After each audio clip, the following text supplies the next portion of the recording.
दोस्तों नमस्कार। स्वागत है आपका हमारे इस YouTube मंच पर। दोस्तों, ममता बनर्जी को इंडिया गठबंधन का चेहरा बनाने के खेल के पीछे कौन सी ताकतें हैं? आखिर वो कौन सी ताकत है जिसे राहुल गांधी का चेहरा पसंद नहीं है? राहुल गांधी को किनारे करने की कवायद में वो अपनी सारी एनर्जी लगा रहा है। दिक्कत राहुल गांधी से है या ममता बनर्जी को आगे लाने की इच्छा है? कांग्रेस पार्टी की तमाम कमजोरियां अपनी जगह है, उसकी आलोचना अलग तरीके से हो सकती है, कल मैंने किया भी था। लेकिन कांग्रेस पार्टी की आलोचना, कांग्रेस पार्टी की कमजोरियों की चर्चा और ममता बनर्जी को कांग्रेस पार्टी के साथ साथ इंडिया गठबंधन का चेहरा, जिसमें कांग्रेस पार्टी भी शामिल है, वो बनाने की कवायद, ये दोनों दो चीजें हैं।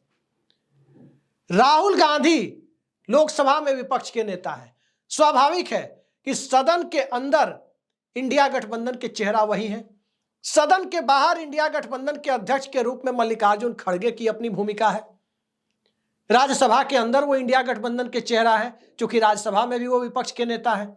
लेकिन आज की तारीख में राहुल गांधी से छुटकारा पाने के लिए ममता बनर्जी का नाम तो सामने नहीं लाया जा रहा है।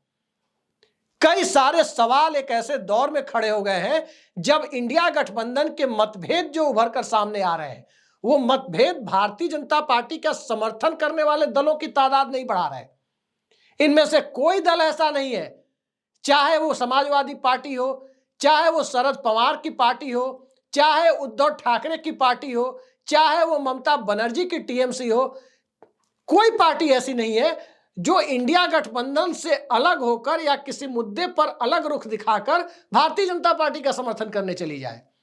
लेकिन गठबंधन के अंदर रहकर ममता बनर्जी को चेहरा बनाने की कवायद के पीछे का असली खेल बहुत बड़ा है, और इस खेल को समझने के बाद वो पूरा खेल भी समझ में आ जाएगा कि आखिर कैसे सत्ता को बचाने से ज्यादा जरूरी सत्ता के पीछे रहकर सत्ता का फायदा उठाने वाले लोगों को बचाने की कवायद ज्यादा बड़ी हो चली है। आज की तारीख में कौन सा मुद्दा है जिस पर सभी अलग अलग दिख रहे हैं? यह बात बिल्कुल सही है कि आम आदमी पार्टी हरियाणा में भी कांग्रेस के साथ नहीं लड़ी, दिल्ली में भी नहीं लड़ेगी, लेकिन राष्ट्रीय मुद्दों पर संसद के अंदर वो कांग्रेस पार्टी के साथ इंडिया गठबंधन में खड़ी है। आपने देखा होगा संजय सिंह और दूसरे सांसदों को अडानी मुद्दे पर कांग्रेस पार्टी के साथ सुर में सुर मिलाते हुए। संजय सिंह तो अडानी के मुद्दे पर सस्पेंड भी हो चुके हैं राज्यसभा से नारा लगाने के लिए। अब सवाल उठता है कि ममता बनर्जी जो काम कर रही हैं या ममता बनर्जी का चेहरा जो उठाया जा रहा है, एक वरिष्ठ पत्रकार की पत्नी जो ममता बनर्जी की पार्टी से सांसद है, उन्होंने भी इस बात का जिक्र किया है कि शरद पवार की भी इच्छा है कि ममता बनर्जी इंडिया गठबंधन को लीड करें। अब शरद पवार की ऐसी इच्छा क्यों है? कल शरद पवार ने ऐसे संकेत दिए जरूर थे, लेकिन शरद पवार जो संकेत दे रहे हैं, क्या इसका मकसद राहुल गांधी से छुटकारा पाना है? जी नहीं। ना तो ममता बनर्जी राहुल गांधी को किनारे करना चाहती हैं, ना तो अखिलेश यादव राहुल गांधी को किनारे करना चाहते हैं, और ना ही संजय राउत या शरद पवार राहुल गांधी को किनारे करना चाहते हैं। राहुल गांधी को किनारे कौन करना चाहता है, यह बात पूरे देश को पता है कि राहुल गांधी के साथ दिक्कत किसे है। राहुल गांधी के साथ दिक्कत इस देश के बड़े कॉरपोरेट को है, क्योंकि राहुल गांधी उसे मुद्दा बना रहे हैं। राहुल गांधी के साथ दिक्कत सत्ता के पीछे खड़े क्रोनी कैपिटलिज्म यानी सत्ता के चापलूस पूंजीवाद की भूमिका में इस देश के पूरे सिस्टम को और पूरी संपदा को अपने हाथ में लेने की इच्छा रखने वाले लोगों को राहुल गांधी से दिक्कत है। कांग्रेस पार्टी की कमजोरियों पर जब हम चर्चा करते हैं तो कई लोग आलोचना के स्वर दिखाने लगते हैं कि कांग्रेस की आलोचना क्यों की। कांग्रेस पार्टी के अंदर जो सांगठनिक ढांचा है, कांग्रेस पार्टी का विपक्षी गठबंधन को चलाने का जो रवैया है, इसकी आलोचना और इसकी आलोचनात्मक समीक्षा और इसके साथ साथ कांग्रेस पार्टी के नेतृत्व वाले मौजूदा इंडिया अलायंस को तोड़ने की इच्छा रखने वाले लोगों की बात करना, ये दोनों दो चीजें हैं। आज की तारीख में हम कह सकते हैं कि सत्ता के साथ खड़े उसी कॉरपोरेट की भूमिका सबसे बड़ी हो जाती है जो राहुल गांधी को लेकर के एक अलग तरह का रिजर्वेशन रखता है। लेकिन इन दलों को मैनेज कैसे किया जाता है, अब आप देखिए। एक छोटा उदाहरण देता हूं। राम गोपाल यादव राज्यसभा में समाजवादी पार्टी के चेहरा है। राम गोपाल यादव का जो बयान आया वो राहुल गांधी को लेकर के तो था ही, तंज भरा बयान। एक और बयान उनका बहुत चर्चा में था, और उन दोनों बयानों को जोड़कर देखें तो तस्वीर साफ हो जाती है। दरअसल राम गोपाल यादव का जो दूसरा बयान है वो क्या कह रहे हैं, अडानी से ज्यादा महत्वपूर्ण संभल का मुद्दा है उनके लिए। संभल का मुद्दा बेहद महत्वपूर्ण है, इससे हम इनकार नहीं कर सकते। लेकिन कौन मुद्दा किससे ज्यादा महत्वपूर्ण है, उसमें एक ऐसे मुद्दे का नाम ले लेना जिस मुद्दे को लेकर सरकार कमजोर पड़ती दिखती है, सरकार को आसानी से घेरा जा सकता है, इसकी जरूरत क्या थी। राम गोपाल यादव ये बात भी कह सकते थे कि संभल बेहद महत्वपूर्ण मुद्दा है, लेकिन अडानी से महत्वपूर्ण मुद्दा संभल है। ये बात राम गोपाल यादव कह रहे हैं तो चीजें साफ हो जाती है कि पर्दे के पीछे कौन सा खेल है। ममता बनर्जी की पार्टी जब यह कहती है कि अडानी के मुद्दे पर संसद में अब कांग्रेस पार्टी के साथ वो खड़े होना नहीं चाहती, तो मकसद साफ हो जाता है। शरद पवार की पार्टी जब यह कहती है कि ममता बनर्जी को नेतृत्व करने के लिए आगे आना चाहिए, तो मकसद साफ हो जाता है कि शरद पवार और अडानी के रिश्ते क्या हैं। संजय राउत के मामले में थोड़ा सा ये राय अलग हो सकती है, क्योंकि उद्धव ठाकरे और राहुल गांधी अडानी के मुद्दे पर एक प्लेटफॉर्म पर खड़े हैं। उद्धव ठाकरे के तो घोषणा पत्र में ही था कि सत्ता में आते ही धारावी का प्रोजेक्ट कैंसिल कर दिया जाएगा। उद्धव ठाकरे को अडानी से उतनी ही दिक्कत है जितनी राहुल गांधी को है। तो वो बात नहीं कही जा सकती कि संजय राउत ने इस वजह से, अडानी की वजह से संजय राउत ने ममता बनर्जी को नेतृत्व सौंपने की वकालत की। संजय राउत के बयान की को उसी रूप में लिया जाना चाहिए जिस रूप में उन्हीं के समकक्ष की भूमिका में कांग्रेस पार्टी में सुप्रिया सिनेत खड़ी हैं। सुप्रिया सिनेत ने एक टीवी चैनल पर कह दिया था कि अगर ममता बनर्जी आगे आना चाहती है तो उनका स्वागत है। स्वाभाविक है, किसी भी गठबंधन में कोई आगे आना चाहते हैं, कोई आगे आना चाहता है और उसे आगे आने से रोकने की कवायद यदि की जाती तब सवाल उठता था। ममता बनर्जी आगे आना चाहती हैं, लेकिन बड़ा सवाल यह है कि ममता बनर्जी के आगे आने से कोई पर्पस सोल्व हो रहा है, कोई मकसद पूरा हो रहा है क्या? इस देश में 293 सांसद जो नरेंद्र मोदी का समर्थन कर रहे हैं और उनके विरोध में जो कभी भी सरकार के साथ नहीं जा सकते, वैसे तकरीबन 244 सांसद खड़े हैं। 234 इंडिया गठबंधन के और 9-10 दूसरे जो इंडिया गठबंधन के साथ नहीं जीते लेकिन भाजपा के विरोध में खड़े हैं। तो 244 जो सरकार के विरोध में खड़े लोगों का आंकड़ा है, क्या वो ममता बनर्जी को नेतृत्व सौंप देने से 272 में तब्दील हो जाता है? अगर हो जाता हो तो निश्चित तौर पर ममता बनर्जी नेतृत्व करे, कोई दिक्कत नहीं है। वो 272 का आंकड़ा लाए, सरकार बना ले। और 272 की बात कौन करे? 243-44 है ही, 28 और लेकर के आए, सरकार बना ले। अगर अखिलेश यादव को ही, जैसी बात राम गोपाल यादव कह रहे हैं, उनकी बातों को देखा जाए तो उन्हीं की पार्टी के नेता हैं अखिलेश यादव। अखिलेश यादव इंडिया गठबंधन के साथ मजबूती से खड़े हैं। कुछ मुद्दे पर मतभेद हो सकते हैं, लेकिन राम गोपाल यादव जो बात कर रहे हैं, अगर अखिलेश यादव ही 28 एक्स्ट्रा सांसदों का जुगाड़ करके केंद्र में वैकल्पिक सरकार दे सकते हो, इस देश को राहुल गांधी का जो एजेंडा है कॉरपोरेट के चंगुल से सत्ता और सिस्टम को, आम जनता को मुक्ति दिलाना, उसके लिए सत्ता जरूरी है, तो वो 28 सांसद का जुगाड़ अपने चेहरे के सहारे अखिलेश यादव करके वैकल्पिक व्यवस्था और वैकल्पिक सत्ता के साथ वैकल्पिक सिस्टम दे सकते हो, तो उन्हें पूरी छूट है। कांग्रेस पार्टी ने कभी नहीं कहा कि जो 28 सांसदों का जुगाड़ करके लाएगा उसे प्रधानमंत्री पद नहीं दिया जाएगा। यह कांग्रेस पार्टी ने कभी आधिकारिक बयान नहीं दिया। अगर शरद पवार ला सकते हैं, संजय राउत ला सकते हैं, तो स्वतंत्र है लाने के लिए। आज की तारीख में कांग्रेस पार्टी, यह बात जरूर है कि नेतृत्व के प्रति उसका मोह जरूर है। वो चाहती है कि वैकल्पिक सरकार बने तो कांग्रेस के नेतृत्व में बने। वो किसी तीसरे दल को समर्थन देने के लिए जो हिचक आज से 15 दिन पहले तक थी, महाराष्ट्र के नतीजों तक थी, अब कांग्रेस पार्टी उस हिचक से पीछे हटती हुई दिखती प्रतीत होती है, क्योंकि सुप्रिया सिनेत के बयान को इसी आईने में देखा जाना चाहिए।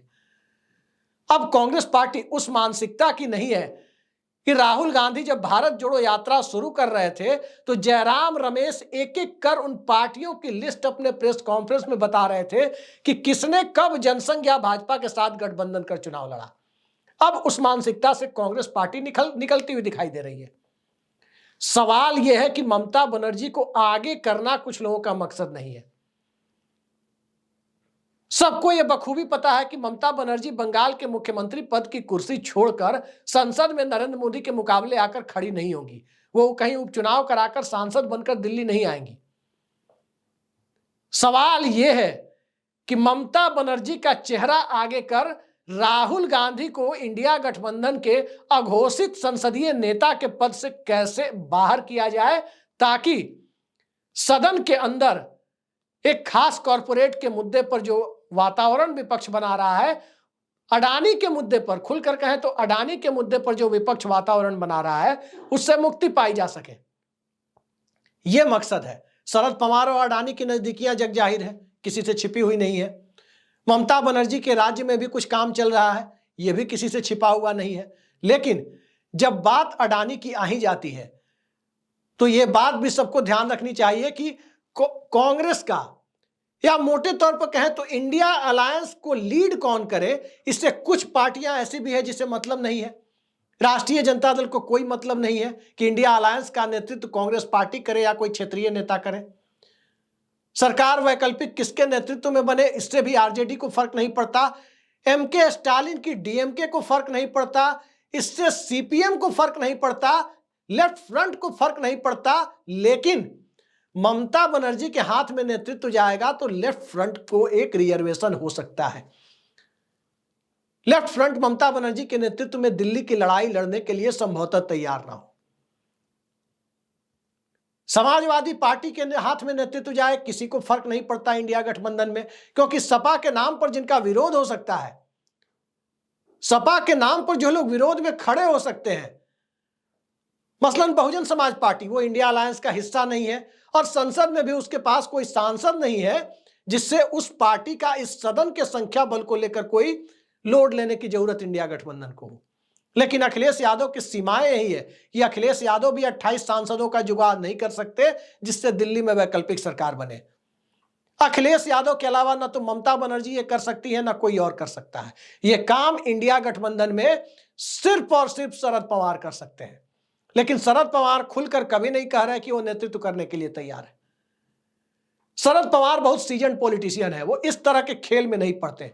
वो इस तरह के खेल में तभी पड़ेंगे जब उन्हें दिखाई दे रहा हो कि कांग्रेस पार्टी अपनी इच्छा से शरद पवार को कह रही हो कि आप आगे बढ़िए और केंद्र में वैकल्पिक सरकार के लिए बुनियाद तैयार कीजिए, उसकी कोशिशों को प्रारंभ कर दीजिए। जब तक कांग्रेस पार्टी या इंडिया अलायंस सर्वसम्मति से शरद पवार को यह ग्रीन सिग्नल नहीं देती, वो खुद नहीं पड़ेंगे। तो स्वाभाविक है कि शरद पवार से जब पूछा गया कि ममता बनर्जी को लेकर, तो भला वो क्यों कहते कि ममता बनर्जी को नेतृत्व ना दिया जाए। सीधी सी बात उन्होंने कह दी कि उनमें क्षमता है, वो भाजपा को लगातार हरा रही हैं, और एक मकसद ये भी है कि अडानी और राहुल गांधी को लेकर के जो बातें हैं वो बड़ा मकसद है। तो इस तरह की परिस्थिति को देखने और समझने के बाद साफ लगता है कि गठबंधन तोड़ने की कोशिशें और गठबंधन के अंदर मतभेद पैदा करने की कोशिशें दोनों दो चीजें हैं।